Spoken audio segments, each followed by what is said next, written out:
you for the beautiful day of life that you gave us.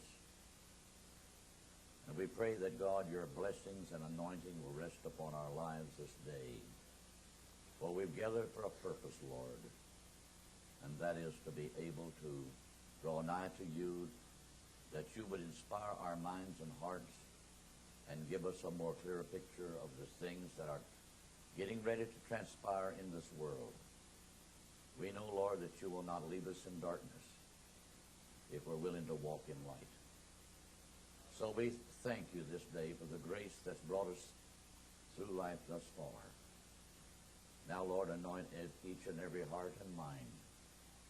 We pray and thank you in Jesus Christ's name. Amen.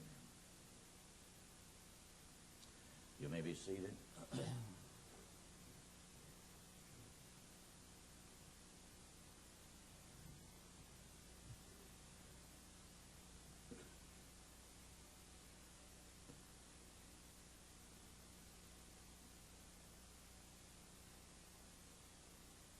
Last night,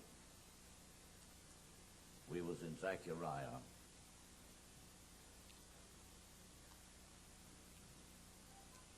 A lot of people may not realize the significance of this 12th chapter. But if you have read the 137th Psalm, and almost 600 years before the advent of Christ, those Jews there in Babylon, being teased and taunted by the Babylonians to sing another song of Zion, try to imagine the humiliation and the frustration that they were going through to try to conduct themselves in a proper way. And that's what caused them to say what was in the 7th verse. Because them Jews had come from Jerusalem, and over the months of the great siege of the Babylonians, there was no doubt many of them could still remember how it was said that them Edomites stood on the other side of the river. On a bright sunshiny day, they could see a lot of activities going around the walled city of Jerusalem. And that's what made them Jews in Babylon say, "O Lord, remember Edom in the day of Jerusalem." The day of Jerusalem is just before us. Now, this 12th chapter gives you and I a profile of the things to follow. And I want you to notice, it's in the 10th verse. We wind up right here in the first part of the week of Daniel, where the great revival brought about by the two prophets is poured out, and the Jewish people are sealed away. Because this is the stepping stone that launches the whole thing. If we cannot see this 12th chapter of what it's all talking about, it's hard for you and I to leave this and go into field of battle and realize why it has to be such a miraculous event. Now, I think we read this last night, but we want to pick it up and go on further. Here the Lord says, He will open His eyes upon Judah and smite every horse of the people with blindness. He's talking about the enemy. Well, they don't use horsepower anymore. Everything is a mechanical thing for warfare. But wherein God said He would smite it with blindness, you have to realize every military potential the enemy has now, no matter how sophisticated with technology it is, God says He will destroy its effectiveness. And the 5th verse says, "And the governors of Judah shall say in their heart, the inhabitants of Jerusalem shall be my strength in the Lord of hosts, their God." Let's put that in present-day English phrasing. Gentlemen, we're only going to have strength in the Lord when we make up our minds. We're going to clear this city out, and it's going to be Jews that will dwell in it from now on. That's what it all sums up to be. We're going to see as we follow this through the stages. What's meant by that? Because this is the stepping stone to the 49th chapter of Isaiah. You don't have to turn there yet. In that day will I make the governors of Judah like an hearth of fire among the wood. Actually, God is saying, in that day, for some reason, when the leadership of Israel has for a little period of time been cut loose from all the world influence, then I will anoint these men, and the rest of the world will be like a bunch of dry wood as he turns them loose. Now, when we look at the world today in all of its economic, military, scientific capability of blowing the world to pieces, yet imagine God saying that there's a little nation coming up that's going to literally make the world stand on edge for a little while. That sounds almost ridiculous, don't it? But don't forget, and if a particular type of a Jew would hear my voice on this, I would like to ask them a question. Why did God then, when he brought you through the wilderness, and the day has come that Joshua is now in front of you leading you, why did God bring you to the Jordan in sight of the ancient city of Jericho? What was the purpose? There was other cities throughout the land of Canaan. What's Jericho got that they don't have? Well, if you can actually read the histories right, Jericho was the largest city of Canaanites there was in the whole entire territory. And God brought Israel there to face this monstrosity that had walls, impregnable. No war engines of any kind are going to be able to penetrate these walls. God wanted these people who did not have engines of warfare or anything. They have to depend strictly on bow, arrow, and spear. God wanted these people that he's brought for 40 years now by the supernatural to face this city. And notice, what was the formula for the eventual destruction? It sounds ridiculous, but they were told for 6 days, you will make one pass around it, and blow the trumpet and go back to Canaan. What's that got to do with the fall of Jericho? But Gentile Christians, they're set a type that as they was coming out of bondage, preparatory to possess a land, this was a foreshadow and a type that there would come another era of time when Israel would be coming back into the land, hoping to reclaim it all, only to be hindered by the whole world diplomatically, economically, camped against them. But on that seventh day, little did Israel realize what it signified. One time around, nothing happened. 2 times around, nothing happened. 3, 4, 5, 6, and nothing happened. But when the 7th time around, and then they turned to face the walls, and they began to shout, everything fell to pieces. That's exactly what's getting ready to happen. That's why it says in Micah 7, like it reads, in that day, not before nor after, in that day, as it was when I brought him out of Egypt's bondage, again he will repeat. Again he will show unto Israel great and marvelous things. Now he don't have to repeat again what he did in the wilderness. But God's just as modern today, brothers and sisters, as there is any scientist. And we're going to find out, brothers and sisters, we live in a day, modern mankind, and now she's topped 6 billion.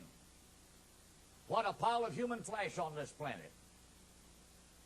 With all the technology and expertise and all of that. What does man think he is today? But we're going to find out, brothers and sisters, within no doubt a few short months from now, when all of this has been laying here written in the Word of God, When to think of in America, our leadership has absolutely sold out to a devil, trying to brainwash our young people, strip them of God, strip them from reality. And God does this not to convert the world, nor to save the world. But there's a few mortal human beings God wants to use and open their eyes to give them a chance. That somewhere through that week of Daniel, they might begin to realize once and for all, there is still a God that rules in the heavens. And that's why this Zechariah reads it like this. Now then, and they shall devour all the people. This is talking about the Arab world, round about, on the right hand and on the left. And Jerusalem shall be inhabited again in her own place, even in Jerusalem. This is actually saying, Jerusalem now in time has reached the point.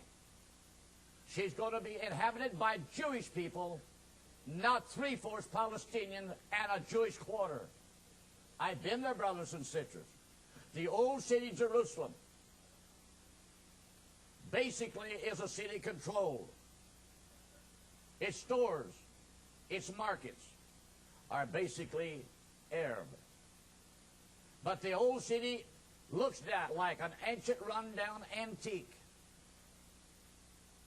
This is why, brothers and sisters, what it said in Micah, in the day when thy walls are to be built. Yes, the temple is the prime target. But you don't build a beautiful temple with an antique, obsolete, desolate-looking old city in front of it. Because this goes together.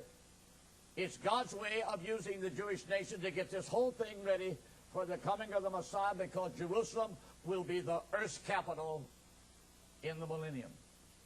And may I say this, too long the Gentile Christians have thought, well, that can all be done in the millennium. Forget it. I grant you, yes, there's going to be a lot of things done in the millennium.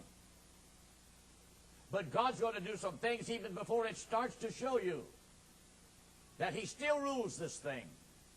Keep in mind, brothers and sisters, all this miraculous stuff we're talking about will not bring on a world conversion. It will not change politicians to an extent.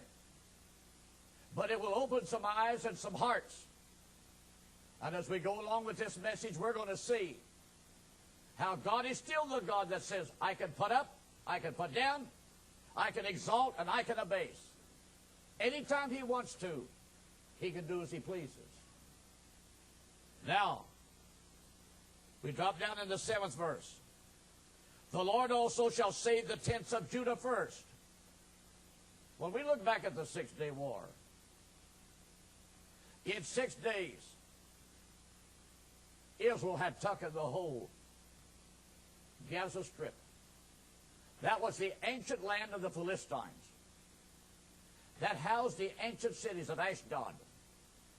You can read them in the first part of the 2nd chapter of Zephaniah. They took all of that. It looked like that at that time that had fulfilled completely everything in the first verses of Zephaniah, the 2nd chapter. But we find in all of this compromising, giving up, giving back, we would see all of that much in reverse, to the point even now. Some of the Gaza Strip has been forsaken. So this causes people to say, well, what's going on? Well, we have to begin to realize Israel took it to try to please these Palestinians, because the Jew right now figures that eventually, if there is peace, they have to get along together in the same strip of land. And it's the New World Order to try to cram 7 million Jews in a little quart jar and let the Palestinian Arabs own the rest. That's nonsense. That's not the way God's prophetic covenant goes with Israel. So everything that's took place up to now, it's God's way, we will say, letting the world have their way. Go on, negotiate, make your plans, say what you're going to say. But when God gets tired of it, he can rip it and tear it all to pieces. It won't take him 6 years to do it. He will do in 3 days' time what they have in 30 years, trying and hoping they can make something come out of it. So as we look at this, God is saying here, he's going to establish the dwellings of the tribe of Judah in their land first. That's why, brothers and sisters, we can say, when the 6-day war was over and they had taken the Gaza Strait, immigrant Jews began to move into these remote regions where ancient villages that once Jews lived in. They began to set up camps. Everywhere they set these camps up, they had to put a wrought iron fence around it. That fulfills what you read about in Ezekiel, how that they will return in the latter days, and they will dwell in fenced cities. Why? Because of the hostility of the Arab that's in the land and tries to make life miserable. Then as we look at this, in the past 30 years, it has let the tribe of Judah occupy, get their local dwellings, the countryside. But then, when we come on down and begin to read further, the Lord also shall save the tents of Judah, the dwellings, first, that the glory of the house of David, the house of David is the Jews. That's descended through time from that royal family and lineage. They were the main Jews that dwelt in ancient Jerusalem. All of the clan of the royal kingship of David. This is just like in our day. Judah is the same as Jews. And the house of David is out of Judah. But what is God looking at? He knows that man is carnal. If he gave the house of David, the Jews of the lineage of David, priority first to possess the city, can't you hear the Jews saying, "You old hillbilly, you don't know nothing. You stuck off out there in that tent. Look, we live in the city." I remember when it used to be said around here like that. The city cousins and the country cousins. And I could tell you a few jokes along that line, but I won't take the time. So God is looking at the carnality. The main point is, it's been this tribe of Judah that has immigrated back into this land first. They're the ones. They're the war tribe. They have bore the brunt of the fighting all along. So God wants to get this tribe settled in the land first. Then, as he uses this tribe, eventually to drive out the Arab Philistines, then these immigrant Jews that will come, that claim to be of the royal family lineage of David, they won't be able to say, "You old stinking farmer, you old hillbilly, you," because they will have to bow their head and acknowledge, "You were the one that did the fighting for me." That's what that's all talking about. So now from that, let's take it. In that day shall the Lord defend the inhabitants of Jerusalem, because it's time. And he that is feeble among them at that day shall be as David. So you go back into the days of David. When David looked at that old Jebusite city of Jerusalem, and them Jebusites had bragged and boasted how many men it would take to take that city. But when David had looked it over, he laid a strategy. And brothers and sisters, in nothing flat, his men broke through and took that city because God gave him the wisdom. And brothers and sisters, when the world thinks God ain't a wise God, they got another thought to come. So God's going to repeat it. as it exists right now, the political-minded leadership of Jews does not have in their mind the will nor the want to drive the Palestinians out of there. They feel like the whole world would be down upon them. But I have to feel like, brothers and sisters, somewhere in front of us, these arrogant, impatient, proud Palestinian Arabs are going to get an evil thought. As they're going to do the wrong thing. And when they do, instead of making the Jews afraid, it's only going to press the leadership and the common citizen together. And instead of bowing to the dictates of diplomacy to the world order, they will say, never again will we listen to this nonsense. It's cost us too much. And if we have to die, then we'll die together. And God has his way. When the governors of Judah will begin to say, we'll only have strength when we get a vision to do something about this city and get this mess out of here. To do that, I have to feel like these Palestinians are going to be hung on a limb, and in patience, they'll do something that will trigger the mentality of the Jew. And when the Jew starts, now then, the ending of that verse is, it'll be as David, and the house of David shall be as God, as the angel of the Lord before them. When we look back in ancient times to how the children of Israel looked up to King David for his wisdom, his leadership,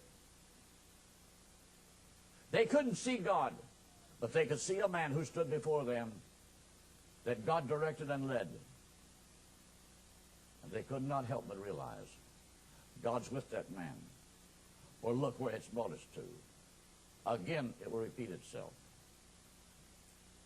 Notice verse 9. The end result is, it's brought them the victory, and now they stand at the threshold of Daniel's 70th week. It's ready for the Jews, the two prophets. There's 3 places in the Bible here it speaks that as we follow that prophecy through to its consummation, it takes us right to the first part of the week, and it speaks of the Spirit of the Lord. So now then, once we can begin to see that the time will come when Israel can no longer evade the issue, they will be faced with an ultimatum. That's why that magazine there I got. They're saying next year, as they put it on hold from this year in May the 4th, 99, they put it forth next year. That's why then if the Palestinians, time-wise, are forced to do something about this statehood thing, then there's no doubt, brothers and sisters, we are standing at the threshold of something, yes, in the year 2000. It's not the visible coming of Christ, but it's the beginning of God fulfilling his word, which are the stepping stones to the eventual fulfilling, putting in place everything that actually leads to the coming of Christ. He's not coming until all of this is in place. So now then, I want to remind you some things that in October 1968, when some of us went to Israel, it was my first time to ever be in the land. On our way over, we were sitting in together in some seats. We was talking about the Lord. We was just waiting to look and see what we could see and learn while we got into the land. But behind us, there was a man that he got up from his seat and come among us and said, "May I ask you who you fellows are?" We told him we was Christians. He said, "Well," he says, "I'm a Jew." He says, "I was a commander of one of the armored divisions that led the Jews through the Sinai to the Red Sea. And he began to tell us some of the miraculous things that went on in the field of battle. It's strange. After 30-some years, you don't hear this coming from any quarter of Israeli newspapers or nothing today. Where are the voices back in 67 from the Gentile world? It had to be the hand of God. It would have been impossible for Israel to do this. Where are them same voices that could come against it? I know it's so. They shut up. Man is a proud creature. He just don't like to move over and give God credit for anything. This man told that as the Israeli Air Force, as they go out over the Mediterranean carrying bombs and come back and would drop them on the Egyptian airstrips and in different places, then that left the plane empty to come up through the Sinai, strafing the supply lines of the Egyptians' military convoys. As they would overtake these convoys heading on into where the Egyptian troops were at, as these Israeli airplanes would pass over strafing, they'd see these brand new Russian trucks with Egyptian drivers. They'd try to scatter and take different sides of the road. But something never happened. It just seemed as though their motors stopped. When they captured some of these truck drivers, these Egyptian truck drivers said, something went wrong. Every one of these was brand new Russian trucks. They were running good. But all of a sudden, it's just like you'd shut the key off. Well, don't forget, God's like a big magnet. If he can make an iron-wedged axe float to the surface of the water, he can make the ignition points on any old automobile stick and won't spark no more. When you say that to educated people today, hogwash, well, stick around. But brother, if God gives me breath to breathe, I'm going to remind some of these critics, what did I tell you? Come on with your modern intellectual technology. Why don't it run? In every era of time, every century on the face of this earth, somewhere God has showed his mercy to a handful of men. Back in World War I, when the Allies had been camped, dug in for weeks, rainy weather, living in mud, sick with the flu and influenza. They felt like that the Germans was planning to make an offensive and an attack. I read this the testimony myself, and I asked myself, why is not testimonies like this printed and put out to the public anymore? On that fateful day, when the Germans opened up with a barrage of artillery, the Allied soldiers waited till they felt like that they was ready to let up so that they could jump out and start. They knew this would be the last chance. So if we have to die, we will die fighting. As they come out of the trenches and moving across the field of battle, all of a sudden the Germans see a line of white cavalrymen from their left to their right come out of nowhere at a slow gallop. As the leader of this white cavalry approached the German officers, you surrender to those men. The Germans surrendered. After they have met these Allied officers and surrendered, then the German officer looked around. Where did your reinforcements go?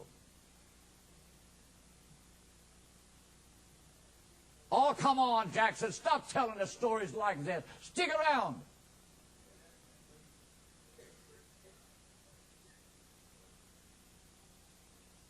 when Elisha's servant sat in that house, scared to death, old Elisha said, Lord, open the young man's eyes. And when he looked out the window, he says there's more for us than there is against us. You don't see what's out there in the spirit world. But the world's going to get a chance to see some of this, because it's God's way of speaking to a few simple-minded earthly creatures created by Him, that He still rules the show. And I can see, brothers and sisters, that 6-day war, there was more than one Jewish soldier. In fact, when we first went there in 68 in the month of October, there was 2 Jewish soldier men. They was back in their civilian life now.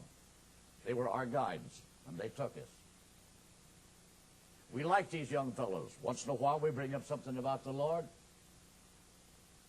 And they both said, well, you know, we don't know whether there be such a thing as God or not. But says, if there is, I pray that what you're all talking about will be a reality one of these days. We kind of like these boys, and so we told them, we would like you to get your wives and meet us one particular night. We'd like to have supper with you. So they did. This was the last night that we'd be in the southern part of Israel. The next day was to take another guide and go north.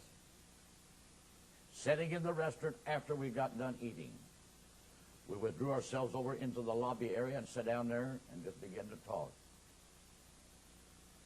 And the one young lady, one of the boys' wives, she brought up something other about, I understand you're Christians. We said, yes. And I began to explain to her how I had met the Lord and how the Lord had dealt in my life. I didn't think, brothers and sisters, that what I was saying was going to amount to a whole lot. But I talked for about a half an hour.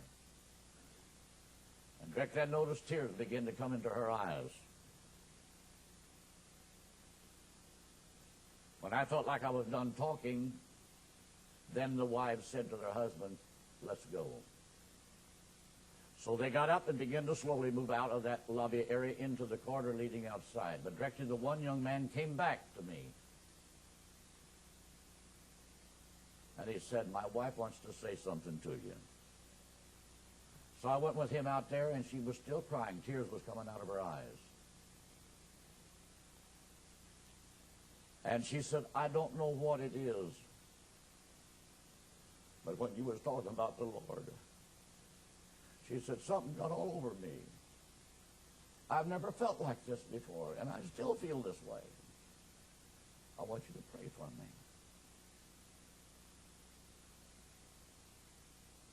Well, I prayed for her. I have to believe, brothers and sisters, there is some hungry Jewish people.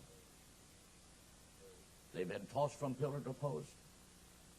They've been drug around this world.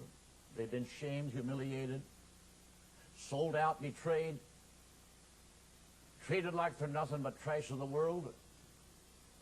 But God's brought them home, and He's got a few more out there yet He's going to bring home as He gets ready to wrap this thing up and fulfill this magnificent, beautiful picture, so that all the Jews that God has ordained to be there in that land will be there when they hear these 2 witnesses that will come in the first part of Daniel's 70th week. Now that we can begin to see that Israel is faced with the ultimatum, she's going to have to fight her way out of this trap that her carnal leaders have sold her into. So, brothers and sisters, she's got a strategy, she's got a plan, and there's only one way this is going to be fulfilled. When you go to Zephaniah, the 2nd chapter,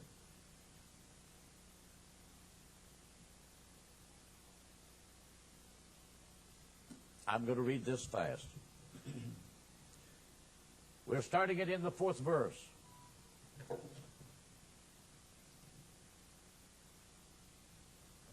still need the other glass. That's all.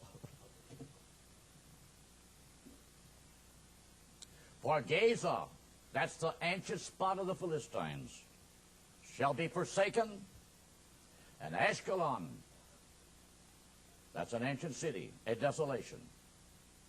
They shall drive out Ashdod at the noonday, and Ekron shall be rooted up. All of that's Philistine cities. Woe unto the inhabitants of the seacoast, the nation of the Sherethites. The word of the Lord is against you, O Canaan, the land of the Philistines.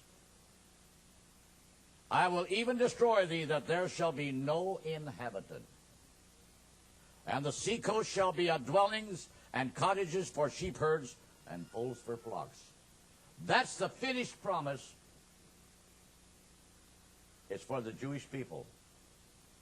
When they do have to make up their mind, they can no longer compromise with the Palestinians. They're going to have to take the Gaza Strip back. And brothers and sisters, remember, the Palestinians do not have armored columns of tanks. Neither do they have an air force. They do have artillery guns, a few weapon carriers, and a lot of small arms firepower. But what's that with an armored column? How long will it take Israel to do this? About as fast as they can drive.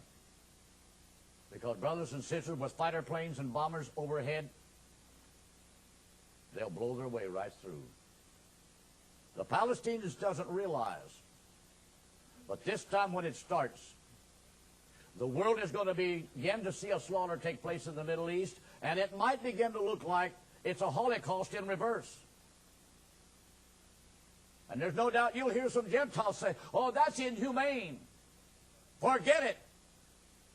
This is the day of God's vengeance. And he remembers every bit of this. That's why we referred to Ezekiel 25 last night. In that day, God said, I will execute vengeance in this land, and he will do it by his servant Israel. Now, you can't explain it away, and neither can you buy it out by diplomacy. It's a fact, it's a reality.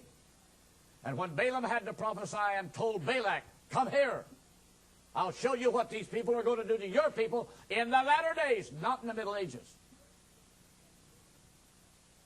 Now, that we see then Judah has retook the Gaza Strip, never to give it up. And the coast shall be for the remnant of the house of Judah. We're in the 7th verse. They shall feed thereupon in the houses of Ashkelon. Shall they lie down in the evening, for the Lord their God shall visit them and turn away their captivity. From now on, it's going to be a different picture and a different story. Now God says, Israel's on the move. He said, I have heard the reproach of Moab. Watch out, Jordan. And the revilings of the children of Ammon, whereby they have reproached my people. Oh, in ancient times, you betrayed them. When a Jew was successfully able to flee out of the city and escape the Babylonians, they thought they could go over there amongst their cousins and hide. No, that dirty bunch of Ammonites and Moabites caught them and sold them back to the Babylonians. You reproached my people and magnified themselves against their borders. Therefore, as I live, saith the Lord of hosts, the God of Israel, surely Moab shall be as Sodom, and the children of Ammon as Gomorrah, even the breeding of nettles and salt pits and a perpetual desolation. The residue of my people shall spoil them, and the remnant of my people shall possess them. This shall they have for their pride, because they have reproached and magnified themselves against the people of the Lord. The Lord will be terrible unto them, for he will, listen at this, famish all the gods of the earth. Oh, now, Brother Jackson, surely to goodness you don't think it's going to be that way, do you? I don't think I can even magnify it enough.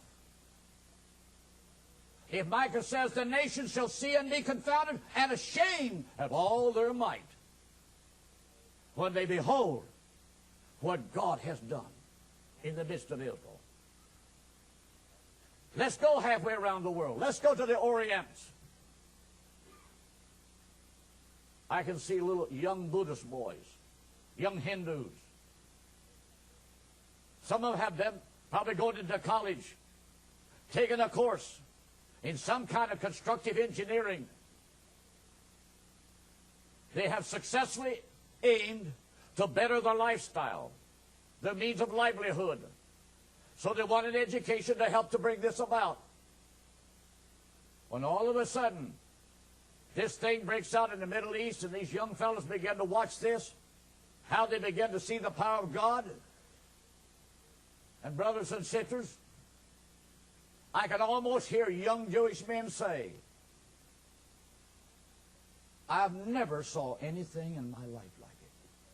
I've been a Buddhist, but I've never seen anything like this. I've been a Hindu, but I've never seen anything like this. I have a reason for talking like this.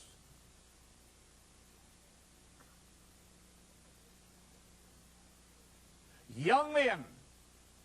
Buddha came on the scene some 500 years before Christ. That makes the history of Buddhism roughly 2,500 years.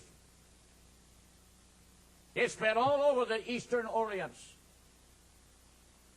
But imagine right here in these last days, God said, I will famish. The word famish means I will dry them up. I will starve them to death. Means they starve to death for reality. Something that's real. Something that actually satisfies the soul. But within Israel, it's God's way of destroying that old Islamic religion. And when I say that, people can, Brother Jackson, you just don't know how powerful that Islamic spirit. Oh, yes, I do. I know it's powerful enough to make the wrong mistake. Because once Israel has took the Gaza Strip back, watch her turn her tanks and planes across the Jordan River. She'll speed through that Jordan country. And that's why I said here at the last day of the summer convention, God's Spirit is going to be on the field of battle. Now, if the pillar of fire, when the children of Israel was being brought out of Egypt, one day it's in front of the Egyptians leading. But on that particular day, brothers and sisters, while the children of Israel are congregated at the banks, waiting on Moses to make a decision, that pillar of fire went and stood behind them. Now, brothers and sisters, I don't believe that pillar of fire covered a ground area about 60 inches and spread itself into the sky about 60 feet. Because that Egyptian army could have went by around that. I believe that pillar of fire, brothers and sisters, had its way of spreading itself out and looked more like a wall of fire.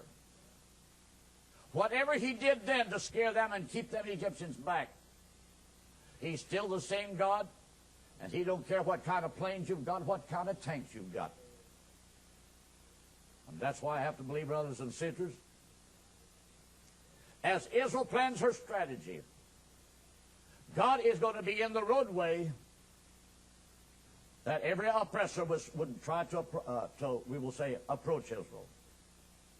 When she's went through the land of Jordan and literally tore up, slaying, it's not that Israel has intention of completely annihilating these people, but she's got to devastate enough and kill enough. It puts such a fear that they will never want to lift their voice again.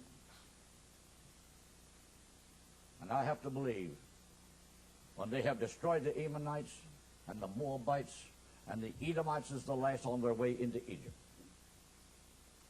Brothers and sisters, by then, every TV on the face of this earth ain't going to have time to be watching some silly soapbox program.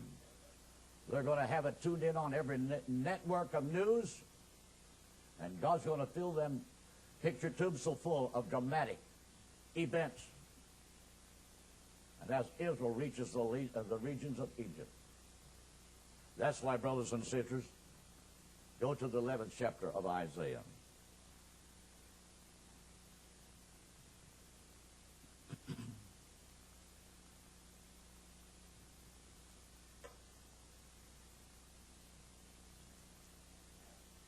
We're starting in about the 11th verse. And it's come to pass in that day that the Lord shall set his hand again, the second time, to recover the remnant of his people, which shall be left from Assyria and from Egypt and from Pathros and from Cush and from Elam and from Shinar and from Hamath and from the isles of the sea. And he shall set up an ensign for the nations, and shall assemble the outcasts of Israel, and gather together the dispersed of Judah from the four corners of the earth. The envy also of Ephraim shall depart, and the adversaries of Judah shall be cut off. Ephraim shall not envy Judah, and Judah shall not vex Ephraim. This shows you the picture as the remnant of the 10 tribes begin to merge into the scene, to blend with the rest, as God gets ready to show the last thrust. But they shall fly up on the shoulders of the Philistines.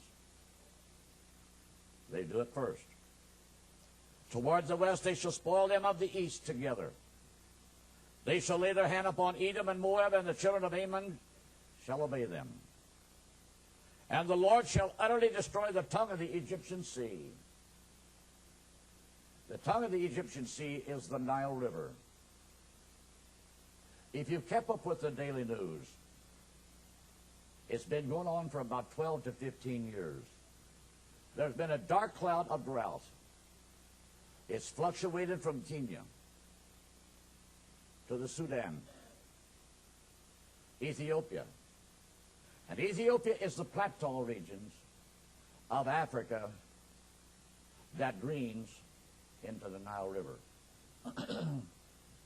If it weren't for the dams built in the Nile River that generates the hydroelectric for Cairo and the cities of Egypt and the factories, if there were not these dams there that the Egyptians can control this flow and runoff,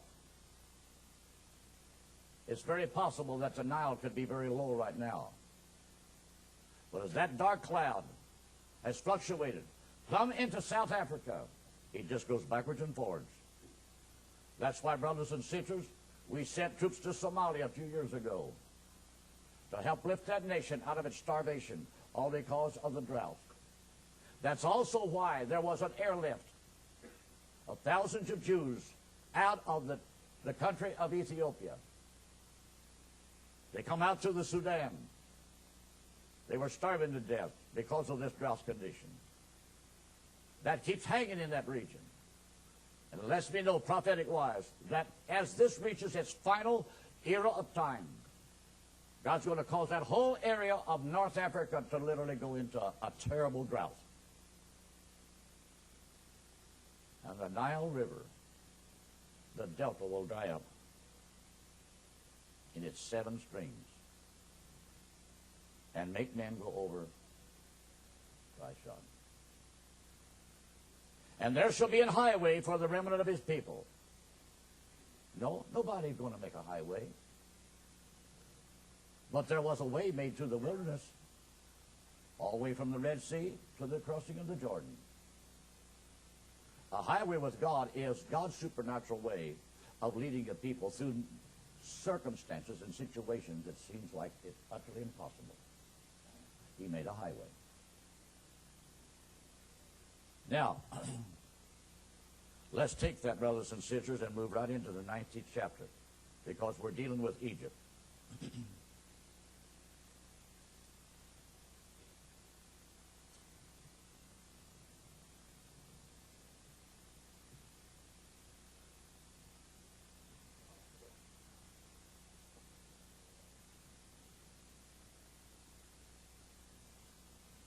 We're starting in the 16th verse of the 19th chapter. It's a continuation. And the land of Judah shall be a terror unto Egypt. My, my. How many knows what that word terror means? A fearful. You've heard it said, that little dog, he's a terror when you get him mad. Well, when Israel gets upset, God's going to turn her into a terror pit bulldog. What a sight. A little nation no bigger than the state of Rhode Island. But when God turns her loose, when she comes back home, she's going to have stretched her borders till it includes everything that Abraham was promised. The New World Order says, no, we will not allow you to be an empire, but we will allow you to be a little state. You'll have to learn to dwell with others. We're going to destroy this thing called hate. So they say. But when God gets through with them, brothers and sisters, He's going to show you exactly what He thinks about this New World Order. That's why it plainly stated right there in Zechariah 12. Though all the nations of the earth be gathered against Jerusalem to stick their nose in and say, you can't do this, you've got to do that, God said, I will break them to pieces. Such a monstrosity of human wealth. And when God breaks it to pieces, He'll do a good job.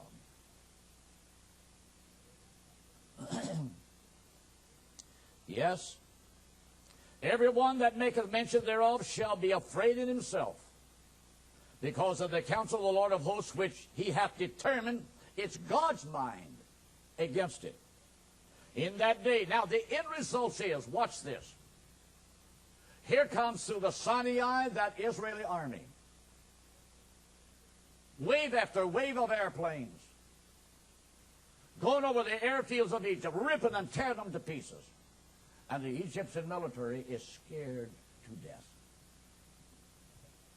They heard what they did to the Moabites. They heard what they'd done to the Ammonites. And the Edomites on their way down. But now here they are, at our borders. What are we going to do? Keep in mind, the biggest percentage of the Egyptians today are Islam. The ratio is only about 10% of Egyptians are what they call Coptic Christians. So that spirit in the Egyptian society, God's going to destroy it once and for all.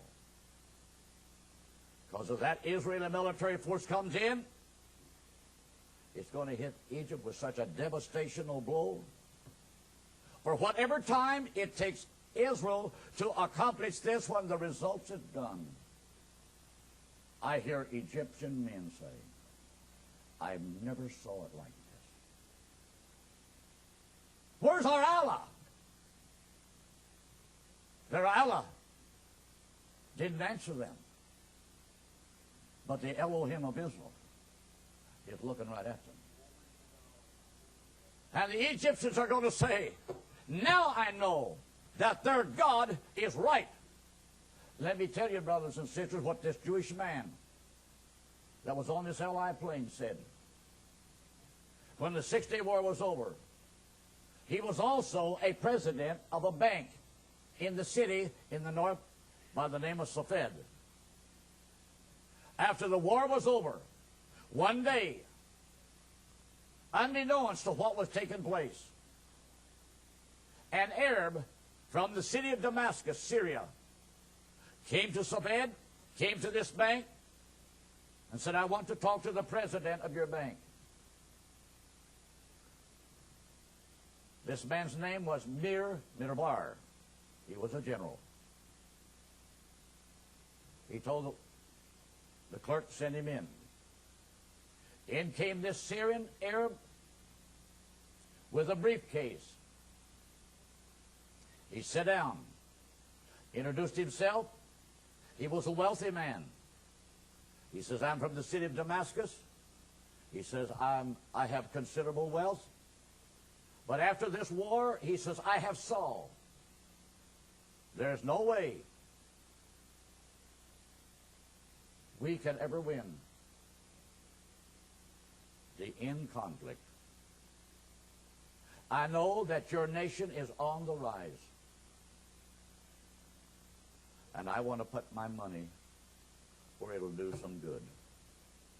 He opened up an account.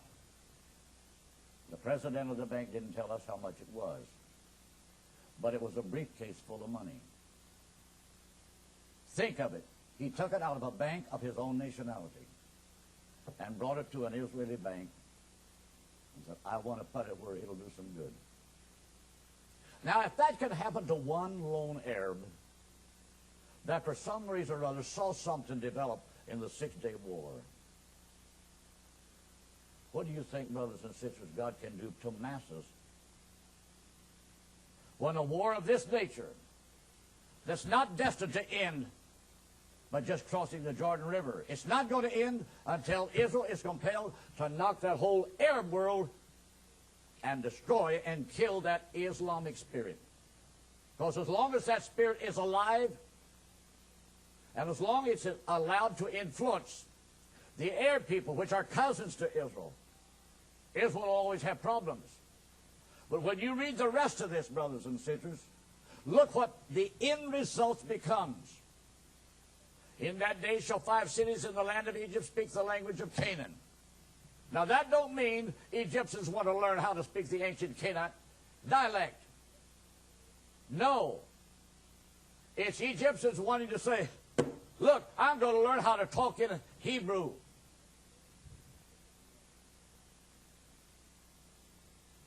Because I want to be able to communicate with Elohim just like the Jew does. In that day, Egypt will build an altar in the midst of Egypt. Because the Egyptian people will for once have said, we have prayed to Allah for hundreds of years, but look what it's all brought us. Now then, it's a long ways to Jerusalem, but we'll build an altar here and we'll offer sacrifice to the same Elohim that the Jew does. Not only that, but let's build a memorial on the border, that as they come this way and we go that way, they know they're not coming into hostile territory. All of this is progressive. Once Israel has went in there and wiped the slate. You've got to keep in mind, brothers and sisters, all of that is accomplished before the week starts. After time has brought everything through the week of Daniel, when it goes into the millennium, that remnant of Egyptian people that has survived this terrible judgment stroke. Read the end results of this prophecy. When Israel turns back out of Egypt and she starts east, she'll go through Syria like she's on a motorcycle. Why'd you say that, Brother Jackson? In the Six-Day War, Egypt, Syria, the Jordanian Legion, which was one of the crack divisions of the best military men in the Middle East. They were the ones that were supposed to be defending Jerusalem against the Israelis.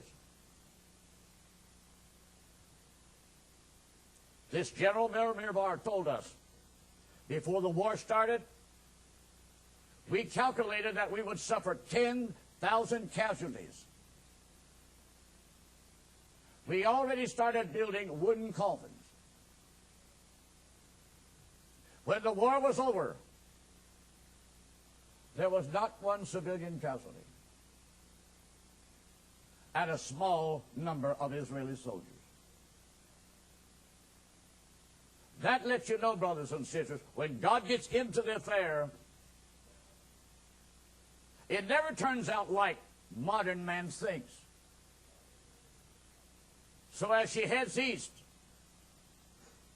she's already laid Egypt desolate and turned the people around. She'll go through Baghdad, Iraq, and I have to say, old sad man Hussein, it's going to be goodbye, Katie, bar the door. Because Booger Man's coming right after you. You ain't going to stick your chest out, get up on a TV station and crow loud, because they're just on the outside ready to knock on your door. She'll go through Syria in the 73 war, when again Egypt and Syria, with combined forces, was hitting Israel from two sources, from two angles. One time when we was in Israel, our guide was a soldier. He told us when we reached a certain road area, coming from Syria, crossing the Jordan River, heading south towards the city of Tiberias. He says it is a known fact, while our troops was occupied fighting the Egyptian army to keep them away from Jerusalem, the Syrians had crossed the river and was coming south, a big armored column. There was not one Israeli tank in the vicinity. He says, we heard about this later.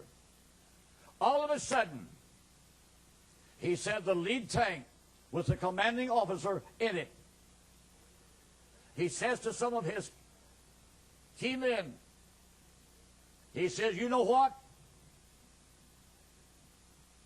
I thought we would have engaged some Israelis by now. I fear an attack. I feel that we're going to be drawn into a trap. We better get out of here. The tanks turned around and went home. Keep in mind, God is a God that can put an evil thought. Then when the Israeli forces did come back north to chase the remnant of the Syrians back through the hill country at the foothills of Mount Hermon, here comes another miracle. The Israeli soldiers have advanced till they come to this wooded, bushy area. The commanding officer says, men, this area is no doubt filled full of mines. I'm going to ask for some volunteers to go with me. Different Israeli soldiers would volunteer to risk their lives to start through this brush country. When all of a sudden, out of nowhere came an old horse. And that horse just starts up through the bushes. And the commander says, follow the horse. So through the bush they went, following a horse. And they achieved their point. See, the world thinks, brothers and sisters, you really got to be smart. No. God just can turn everything around and just confuse the whole picture. So try to imagine, brothers and sisters, once Israel gets on the move, there's no way of stopping them. Now, I'm not going to wait till another slip is handed to me. Come back in the morning.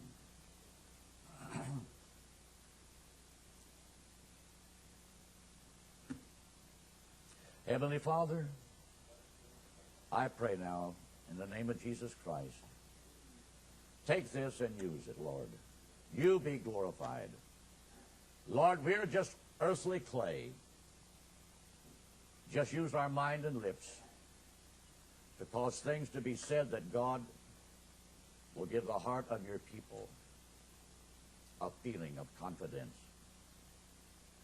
That there's something hid in your word that's been there for ages of time. And Lord, lead us all into the days to come. May we always be found listening, walking, and talking with you. In the blessed name of Jesus Christ we pray. May the Lord bless you, brothers and sisters. You're dismissed.